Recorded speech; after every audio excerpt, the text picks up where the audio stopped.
#1 or PENI. And the State Department of Corrections is now calling them an emerging public threat. Chris Blatchford is here to expose this group for the first time on TV. Chris. Also known as the PENI Death Squad, law enforcement intelligence says the gang is increasing recruitment efforts in the ranks of white supremacist skinheads. And as we see in this Fox Undercover report, the PENI is making a push for power in prisons, but also out on the streets. This dog's owner belongs to a group so taken with violence. His name's Hitman Tank. He jokes even his pit bull carries a sawed-off shotgun. But later, seeing the dog in action, it's arguable Tank doesn't need a weapon. He is one. If I don't have a gat, I start bombing on somebody, my dog locks on you too. So it's a little teamwork. Good boy, Tank. And as night falls in this remote area near Big Bear, Myself, I have over 300 guns. the tattooed hands of Tank's owner ready a .38 revolver, quickly use it to demonstrate his murderous method. He is a shot caller in a gang called Public Enemy #1.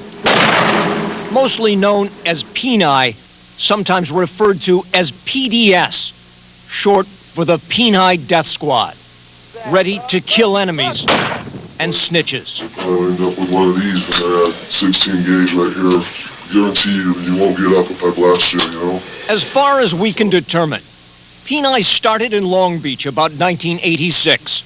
A small group of teenagers stealing their name from a hardcore punk rock band called Rudimentary PENI. Rudimentary PENI, that's how PENI started. This PENI member, in a police tape obtained by Fox 11 News, remembers the beginning. When we were kids, and when we started this as kids, we were all punk rockers at Disneyland. He is Brody Davis, a parolee who has done time for intimidating a witness. A far cry from Disneyland, he and his PENI brothers put down roots in the white supremacist skinhead movement, fertilized by hate, still blossoming into racist anger. By the early 90s, PENI had moved to Orange County, which became its main stomping grounds. Anaheim became a familiar haunt. Detective Tim Miller remembers them for auto theft, burglaries, and drug activity. They were all into dope. Using methamphetamine was really the big thing, drug of choice. 7 grams. Now, the drug culture runs through the veins of the PENI organization like blood. This is what you call methamphetamines, glass. Especially methamphetamines. But in all fairness, some PENI talk against the use of drugs. That we don't all do drugs. Do you know what a skinhead is? A skinhead is a working class man that doesn't do drugs. Everybody wants. But clearly, Spade, there's #1 drug. it appears PENI use of meth is epidemic. Everybody's on it. So all it is just crack. It's another form of crack.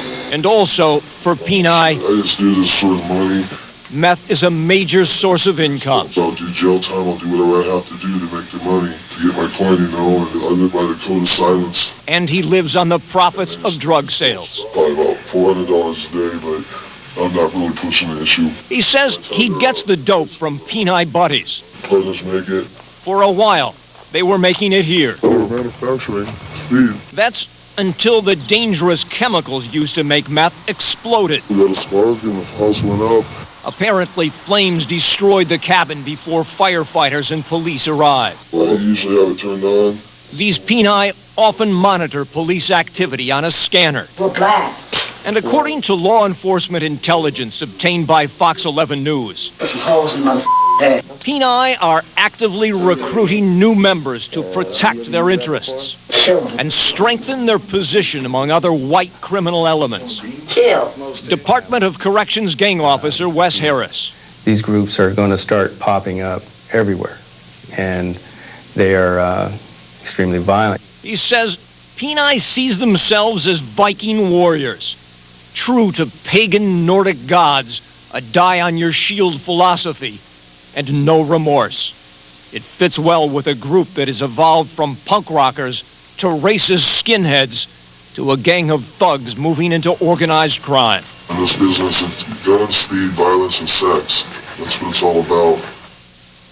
And law enforcement sources say there is an alarming chain of events launching PENI's power, causing an alliance with another well-known white supremacist group and threatening to beef up PENI's influence in prison yards and out on the street.